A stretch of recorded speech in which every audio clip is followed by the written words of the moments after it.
പലതരത്തിലുള്ള സൈബർ തട്ടിപ്പുകളിൽ കേരളത്തിൽ ഏറ്റവും കൂടുതൽ നടക്കുന്ന തട്ടിപ്പാണ് law enforcement officer grade fraud, online trading fraud ഇങ്ങനെയുള്ളവ.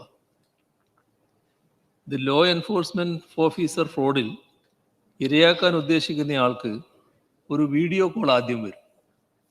ഉയർന്ന പോലീസ് ഉദ്യോഗസ്ഥരുടെ വേഷവിധാനത്തിലിരിക്കുന്ന ഒരു സംഘത്തെയാണ് വീഡിയോ കോളിൽ കാണാനാവുക. അവർ CBI, മുംബൈ പോലീസ് എന്നൊക്കെ സ്വയം വിശേഷിപ്പിക്കുന്നു.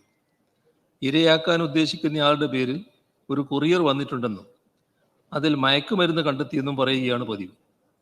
ഇല്ലെങ്കിൽ മറ്റെന്തെങ്കിലും കുറ്റകൃത്യം ചെയ്തതായി വിവരം ലഭിച്ചിട്ടുണ്ടെന്ന് പറഞ്ഞ് വിശ്വസിപ്പിക്കുന്നു. വ്യാജ FIR, വാറണ്ടുകൾ എന്നിവ അയച്ചു കൊടുത്ത് ഇരയെ പൂർണ്ണമായും മുൾമുനയിൽ നിർത്തുന്നു.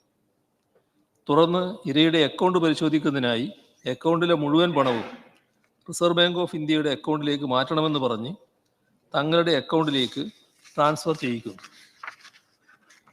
ഒരു അന്വേഷണ ഏജൻസിയും അക്കൗണ്ടിൽ നിന്ന് പണം ട്രാൻസ്ഫർ ചെയ്യാൻ ആവശ്യപ്പെടില്ല എന്ന് നാം മനസ്സിലാക്കണം. അക്കൗണ്ടുകൾ മരവിപ്പിക്കാനും ബാങ്ക് മുഖാന്തരം ഏത് പരിശോധന നടത്താനും അന്വേഷണ ഏജൻസികൾക്ക് കഴിയുമെന്നിരിക്കെ അവർക്ക് പണം ട്രാൻസ്ഫർ ചെയ്യിക്കേണ്ട ആവശ്യമില്ല എന്നതാണ് വസ്തുത. രണ്ടാമത്തത് ഇൻവെസ്റ്റ്മെൻറ്റ് അല്ലെങ്കിൽ ട്രേഡിംഗ് ഫ്രോഡാണ്. ഇരകളെ വാട്സാപ്പ്, ടെലിഗ്രാം ഗ്രൂപ്പുകളിൽ ചേർത്ത് നിക്ഷേപകർക്കുള്ള ക്ലാസുകളും മറ്റും നൽകി വിശ്വാസം പിടിച്ചു പറ്റുന്നു. തുടർന്ന് വലിയ തുകകൾ നിക്ഷേപിക്കാൻ പ്രേരിപ്പിക്കുന്നു. ഇതിനായി പ്രത്യേകം തയ്യാറാക്കിയ വെബ്സൈറ്റുകൾ വഴിയാണ് നിക്ഷേപം സ്വീകരിക്കുക.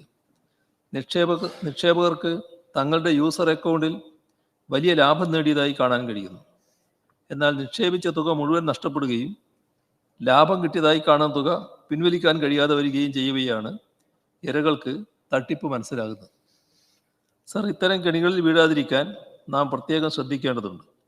ഇങ്ങനെയുള്ള സന്ദർഭങ്ങളിൽ അടിയന്തര സഹായത്തിനായി ടോൾ ഫ്രീ നമ്പറായ 1930 ഇതിൽ പരാതിപ്പെടുകയാണ് വേണ്ടത്.